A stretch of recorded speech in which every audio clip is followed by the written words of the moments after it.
Hi, welcome to the Best Story Wins webinar. Glad you can all make it today. My name is Paul Vieira, and I'm a brand experience consultant and strategist with online business systems. And I usually help companies attract customers and grow their market share by creating impactful and meaningful brand experiences for the digital age. I usually work with forward-thinking CMOs or other senior leaders who have been given the responsibility of improving customer experience for their organization. And they're poised to defend their markets in this ever-changing landscape of digital disruption and the shifting consumer expectations that we're seeing today. They understand the nuance and power of brand.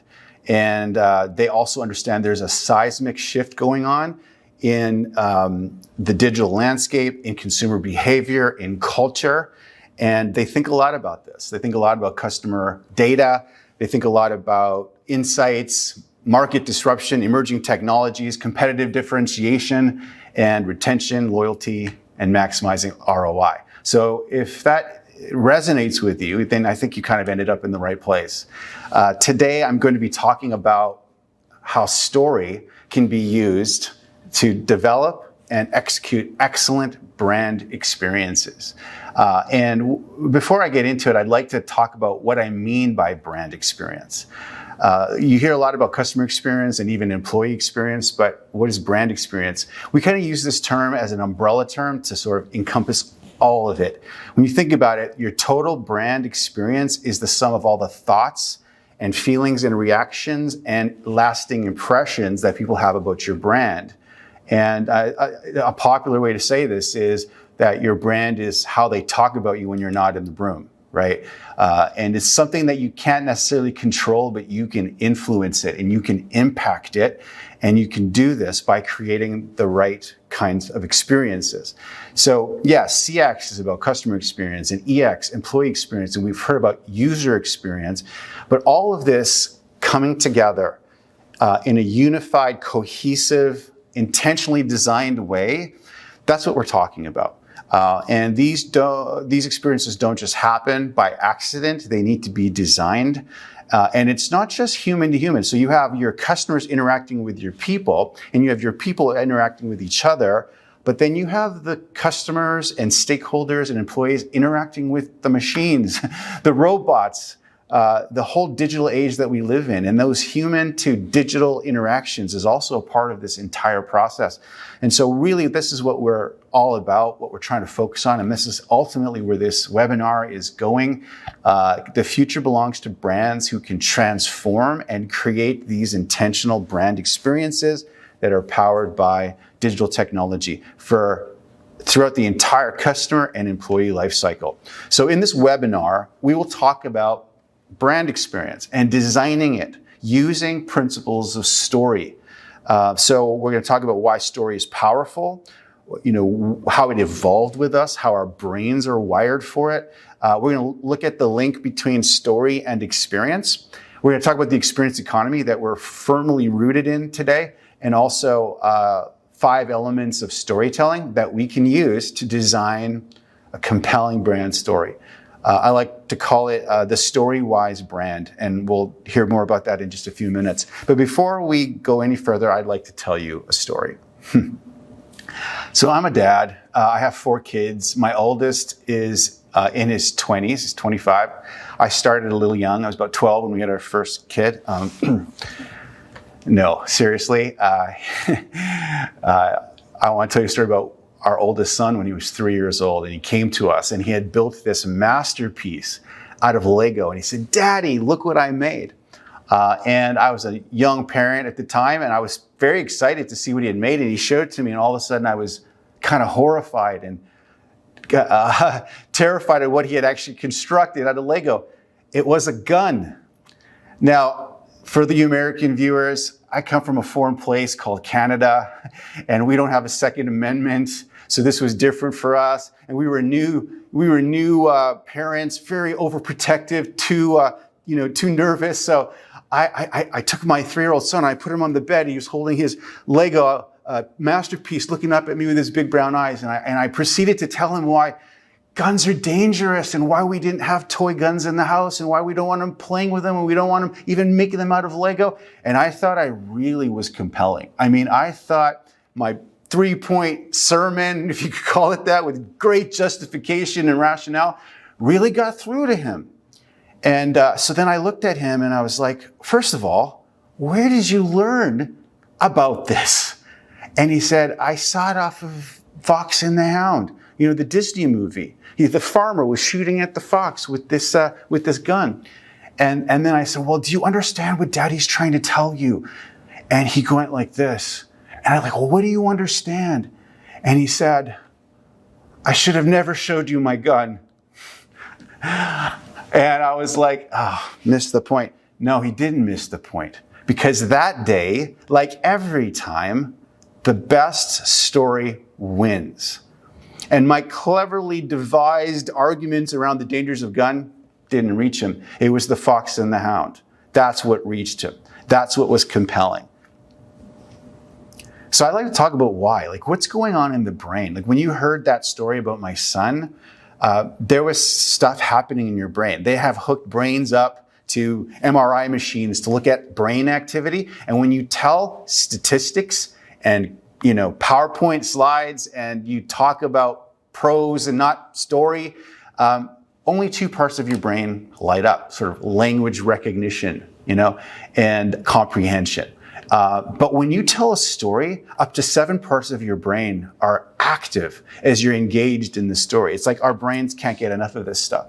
And it's not just about activity. It's also about chemical cocktail that gets released. We're talking about oxytocin, cortisol, and dopamine.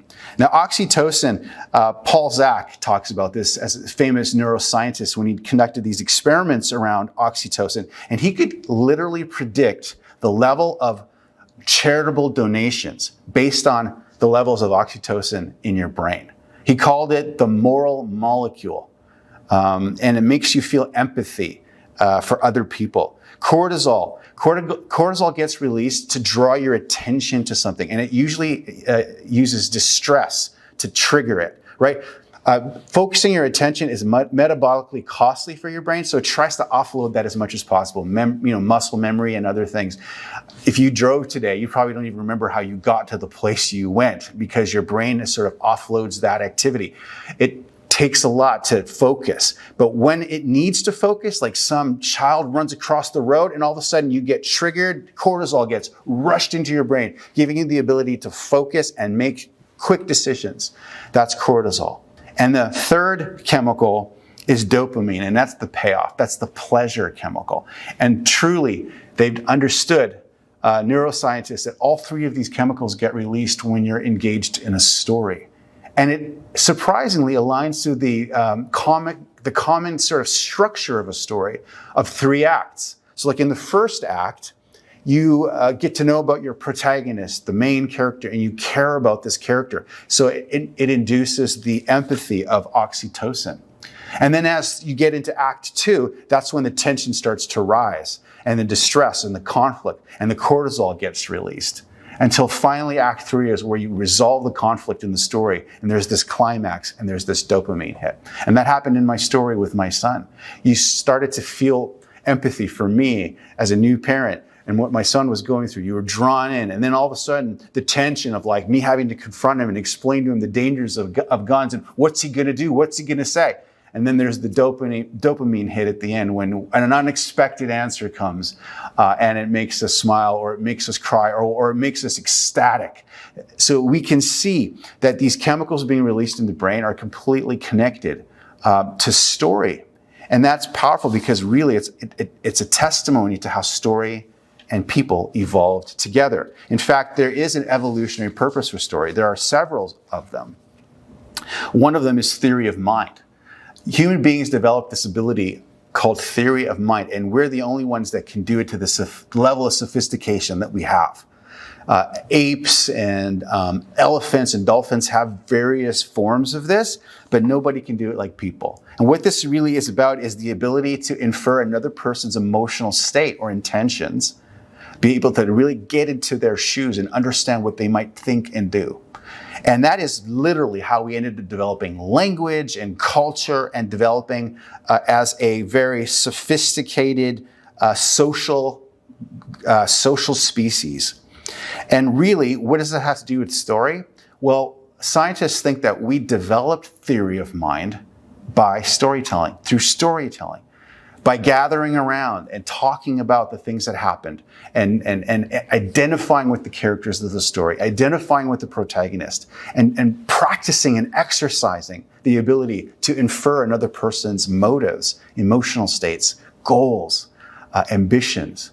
We practice through storytelling. So stories had a big part of our evolution as a social species. Not only did we use stories to develop theory of mind, but we also use stories to relieve our stress. I mean, it was really hard, living a hunter-gatherer lifestyle, and it became a little easier when we got into agrarian communities and societies, but it was hard, and we had to offload that tension somehow. And at the end of the day, we would do it through stories. Stories are metaphors for life, and this really hasn't changed. I mean, it explains why we'll binge a Netflix series, right? To offload the pressures of our daily lives. Very important. Stories also are powerful in terms of attraction. They've done some anthropological research in sort of tribes in South America and in Africa who are still hunter-gatherer communities. And they discovered that the most popular people in the tribe are the storytellers. People would rather be with the storytellers than even the best foragers. Like, these are the people that give you your food. And they would rather be with the storytellers. In fact, they even had, in one study I looked at, the storytellers had 0.53 more children than anybody else. So yeah, if you're a good storyteller, you can attract for reproductive success. This could happen for brands too, and companies and organizations. If you tell the right story that resonates with your target audience, it becomes a very attractive, powerful force. And finally, I want to just move past the evolutionary purpose of story by saying it was also excellent for group cohesion and oral tradition. Essentially, it became important to promote cooperative and egalitarian values as human beings gathered together. And it was important that they stayed cohesive in tribes. That's how they survived. And they would encode values, and they would encode these lessons in their stories and pass them on from generation to generation, and very sophisticated. We think ancient peoples were maybe barbarians, but no, they had sophisticated ways of transferring knowledge through stories. But what happened was that the stories needed to get more epic as we scaled into larger groups through our move to an agrarian-based society. And so it turns out that common narratives can scale to the civilization level, right? It turns out you can unite 1 billion people with a good story. And so we developed myths and we developed religions, answering the biggest questions of life. Who am I? What am I supposed to do? Where do I belong? So we're talking about identity, purpose, belonging. And religion has lost some ground in the West in recent times, but those ancient primal longings for these types of questions to be answered hasn't gone away. So it provides an opportunity for companies and organizations to fill those gaps by providing purpose and identity and community, by telling a good brand story that draws people in, something they could stand for, something they can believe in, and that resonates with the people that you're seeking to serve as an organization. Now, marketing has been doing this for some time. Marketing used to be more about like the facts, the features, the benefits, what it has, what the product has, what the product does. And then it shifted over the last few decades, towards experience. What will you feel like when you use this product? And then ultimately identity. And more than ever before, we see this in marketing and in brand marketing in particular. Who are you when you use this product? How do you feel about yourself when you use this service? So marketing's been doing this for a while, and it's powerful, it's effective. Even a grudge purchase can become pure delight. I've worked with an insurance company that thought, they kept saying their insurance products were like grudge purchases, and they kept talking about that. But you can turn a grudge purchase into a pure delight by turning that mush into a flying machine, right? If you ever had a little kid and you're trying to give them baby food, all you got to do is turn that into a plane, and all of a sudden it's the most exciting moment they've ever had, right? That's what a good story can do. And that's what a good story can do in brand experience and marketing. Well, let's start to shift now. Let's see how story connects to experience, because we're talking about brand experience today. And really, what I'd like to say is that brand experience and story are two sides of the same coin. Right? Think about it. We seek out a story to experience something. We want to feel something. We want to have certain emotions. And yet, when we have experiences, what's the first thing we do? We tell a story about it. So they're literally two sides of the same coin, story and experience. So it makes sense when you're thinking about experience design and brand experiences to approach it from the frame of storytelling. It makes sense. And in particular, the emerging generations value experiences. We're seeing this in studies. I saw one study where 3 out of 4 millennials would choose to spend their money on an experience over a product. And product ownership is just not what it used to be. I mean, it used to be with baby boomers and with my generation, Gen X to a certain degree. This thing was real about keeping up with the Joneses, right? It was like getting the things that they had, making sure that we were on track. But it's harder to own things today in this economy. And, my kids see my CD collection. They're like, Dad, what is that? They can get any song, anytime, anywhere, all the time, right on their phone. You can just stream this stuff. And the concept of ownership has lost some ground. So experience is certainly the place we're rooted in as a society and as these emerging generations are coming through. And so I would like to say that we're firmly rooted in the experience economy. Now, the term experience economy is not one that I made up. It came from a writer called Joseph Pine in the book called Experience Economy, which I want to talk about in just a second. But used to always hear it said when the internet first came around and we were able to publish blogs and we were able to communicate with our customers, we heard the phrase, every company is now a publishing company. That's the power of the internet and disruptive technology. And then when video content became easier to produce and broadband restrictions became less, we can now post video content and other types of media, and every company is a media company. And today, people are saying every company is a technology company. And that is so true. People compare you, if you have a digital presence, which you need to have, they'll compare you to the apps they use every day. They'll compare you to Amazon or Skip the Dishes. And so the expectation that consumers have on our companies is to be digital, and it's to be intuitive, and it's to be a technology company. But I want to take it one step further based on Joseph Pine's work that every company is an experience company. Not only do we talk about emerging generations paying for experience, but it's happening in a way where experience has actual economic value today in this time frame. Now, economic value has changed over the millennia. We began in agriculture or agrarian economies based on commodities. And then that shifted in the industrial age to industrial economies that based it on the buying and selling of goods, products, right? And then in the last sort of half of the last century, we shifted towards more of a service economy, the buying and trading of delivery of services. And I would say that in the 21st century now, we are firmly in the experience economy. And as you move up this ladder from commodities to goods to services to experience, you can actually charge more for those items. The value is there. And so a good example of this is baking a cake, right? Back in the day, people would bake cake. Well, I guess they still do it. I saw my wife bake a cake the other day that she used flour and eggs and water. I'm not sure what other ingredients go into baking cake. Sorry, my my inept abilities in cake baking are coming out. But those commodities, they don't cost that much, a few cents each.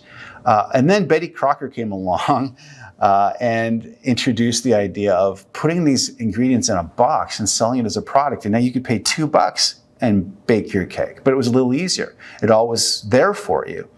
And then in the service economy, you could actually just outsource the whole baking of the cake to like a local bakery or Costco, for example, and maybe pay $15, for the cake. And how about the experience economy? Outsource the whole party. Have your party at Discovery Zone or Chuck E. Cheese's for $100, and you delight your kids and all their friends for an experience that they won't forget. That's the experience economy. It has actual economic value, and you can actually charge more for this. So we've come to the part in the webinar, putting all this together. We know we're firmly rooted in the experience economy. We know the emerging generations, more than ever, are looking for experiences and they're willing to pay for it, right? How do we deliver it? How do we design it? And tying this back to story, the best story wins. We want to talk about using story principles to design these experiences. I call it being a story-wise brand. So when you're creating a story, writing a movie script or a fictional book, often what you want to do is think about 5 key elements to story. Those elements are setting, characters, conflict, theme, and plot. And you can apply these same categories to creating brand experiences, customer experiences, employee experiences, and use them as a framework to be intentional about it. So what are we talking about here with these 5 things? Well, you can easily understand them maybe by comparing them to the WH questions and the how question. So for example, setting it really is about where and when that story is taking place. It's really understanding the context and the mood and the environment of that story. And that's a very important part of creating your customer experience or your employee experience. The characters are the who, right? We're talking about the hero or the protagonist. We're talking about other characters like the guide or the mentor or the antagonist. Who are you in conflict with? Conflict is the next element. Ultimately, a story is about conflict. If you don't have conflict, you don't really have a story. I have no idea how Hallmark pulls off those movies without much conflict. They seem to be doing okay, but this is like the fundamental thing of storytelling. At the very least, you could say a story is this: creates tension and then relieves the tension. Creates the tension and relieves the tension. And so conflict is really all about what is the problem that your customer has? What is the problem that the hero faces? And how are they going to resolve that problem and come to an expected ending that is satisfying? Theme is really all about the main idea, the underlying concept of the story. And this is really the why. So if I get back to the WH questions, the theme is the why of the story. And plot is the how. Plot is the journey. Plot are the twists and turns, the scenes, the moments that are strung together to create that overall story, that overall experience. So if I quickly want to go through these 5 elements to see how they can apply to designing the right customer experiences. So setting. Like I said, time and place and atmosphere that the story takes place in.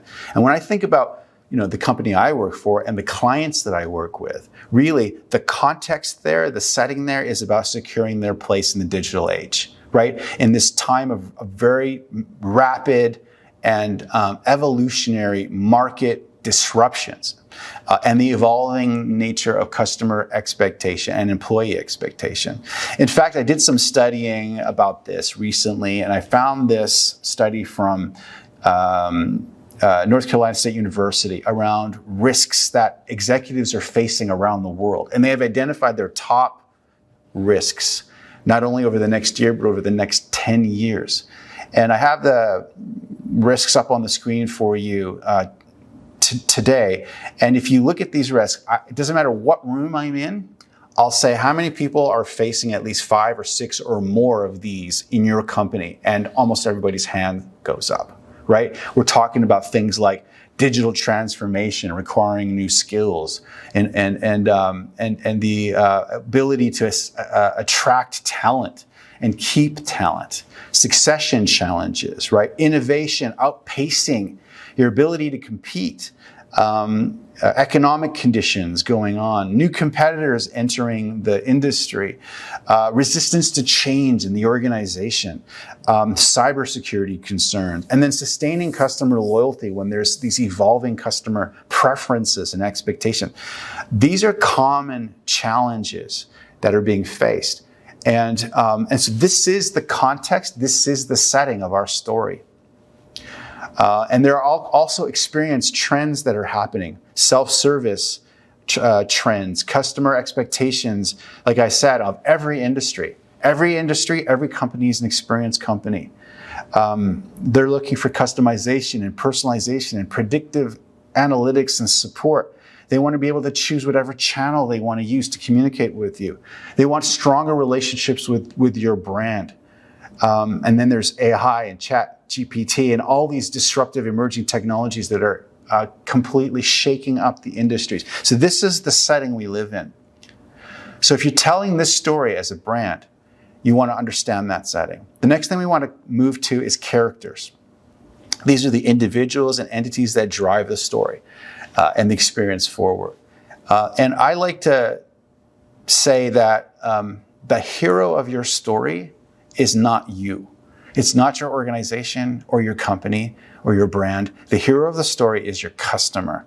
When you're positioning your experiences and you're communicating with your customers, you want them to see themselves as the protagonist in everything you're doing. That's what's going to resonate. That's what's going to hook them in. That's what's going to cause them to be loyal to you because you understand them. You're speaking to them. You're speaking to their problems, their concerns. You understand their fears. You understand their dreams. And the story you're telling is that story, right? But it's so important for the brand, for your organization, your company to understand what is your role, what is your character in the customer story. And every story has a beloved character that is the mentor, the guide, the trusted guide. I like to say to companies, you're not the Frodo in the story, you're Gandalf. You're not Luke Skywalker, you're like Obi-Wan or Yoda, right? And you tell me a guide character in any movie or story, you show me one, and they're always beloved. They're always loved. And that's really important because if you're going to shift your organization to be customer-centric, you want your people to have an identity. It's not about them per se, but it's about that they have this crucial role in that story to guide your customer to the desired triumphant end, to be that voice that's trusted, that mentor that they can depend on. So those are the two primary roles and characters in this story. There's competitors and there's other roles to focus on, but those are the ones we would focus on. And of course, you want to understand your hero, your customer, so it takes a lot of insights and research. You can get secondary research, primary research. I think the best thing to do is to talk to them, is to get your ideal client in an interview or in a focus group or surveys. And there's great ways to do this, and we help our clients collect that information. But look beyond the demographics. Look beyond the surface level, even needs that they say they have. What's below the surface? What are the underlying needs that need to be satisfied in that interaction? And you can create a powerful story. Not only is your customer a character, but so are you. Like I said, you are the guide, you're the mentor, you're a trusted voice in their life. And so we help brands develop their own characters, their own profiles. We like to use the work of Carl Jung. We do this in storytelling. My background is in advertising. I worked in film and television. In the past, we've done lots of award-winning marketing campaigns and advertising campaigns. And when you create a character, a great way to do that is to use archetypes made sort of popular by Carl Jung, a famous psychologist in the last century. He identified 12 universal archetypes that we use often to create actually characters and stories. You mix archetypes together to create very unique types of characters. And what archetypes are is they're familiar characters. They're patterns we see. And the minute we see that archetype, we know intuitively who those people are, what they dream about, what they fear, what they want. So it's a really powerful and quick way to get to a powerful brand identity. And what we help our clients do is create an archetypal mix, right? Where there's one or two core archetypes, but then we get to a third and a fourth archetype that we bring in as a way to differentiate them from competitors. So on the screen, I'm showing you the 12 archetypes by Carl Jung and some of the things that we blend together to create archetypes. I have an example for you, the rebel archetype, which desires liberation. I have some figures on the screen for you to look at, some famous characters that we love that embody the rebel archetype. But the minute you see them, you know that they're leaders. They take risks. They're progressive. They're provocative. They're honest. They're brave. The motto is rules are made to be broken, and they are there to drive change. And some of the common examples for brands that embody that are brands like Diesel, Harley Davidson, Virgin. And so what we try to do is help brands come up with a mix of archetypes that is authentic to who they really are. You can't be something you're not. That is attractive to your ideal customers, but is different from your competitors. It's distinct. And finding that sweet spot is what we like to do. Let's quickly move on to the last three elements of story. The next one is conflict. Conflict is the central problem or tension that drives your story and creates the obstacles that are going on in your story. And this is really a huge part of creating brand experience stories that resonate. Your understanding, like I said before, your customer's problem. What is their desire? What do they want? What's standing in the way of what they want? What's the problem to be solved? And what is your unique value proposition as an organization that can solve that problem? What is that compelling offering that you have that can solve that problem? And that is different from what your competitors are offering. So we're talking about product fit here and market fit. And that's an important part of the story. The next part is theme. This is so important. I like to relate this to brand promise, your ultimate value system as a brand. What do you believe in? What do you stand for? Because every movie, every story has a theme to it. And it's never really obvious. In the movie, it's not on the nose. It shouldn't be on the nose. It shouldn't be directly spoken.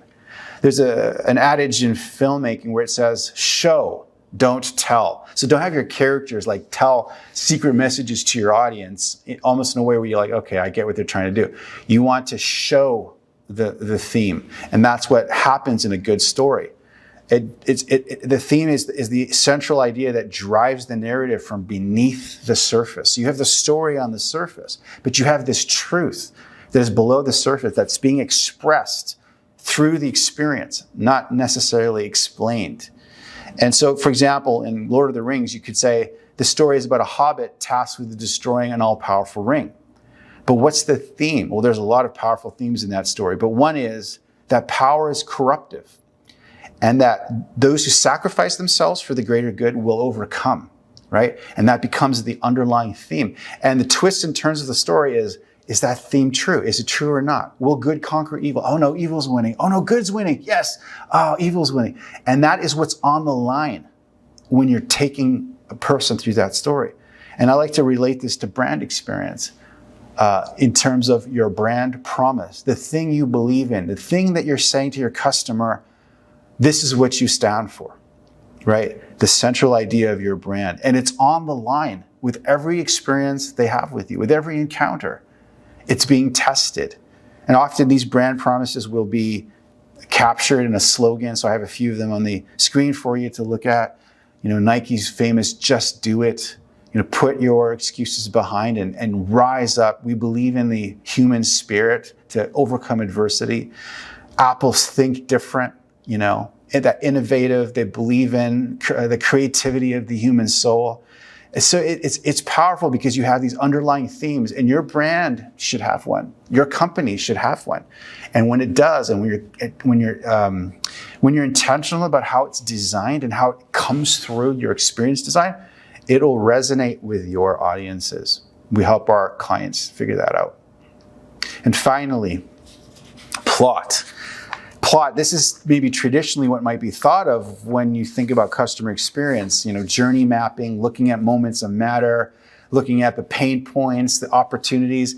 Often CX is kind of approached from a scientific or mathematical sort of approach where it's like, let's solve problems. But from a story-wise approach, what you're doing is you're looking at the full experience and you're looking at taking your customers on an ultimate journey to transformation. And so plot really is about the sequence of events, it's the journeys, it's the engaging experiences and interactions and encounters that they have along the way.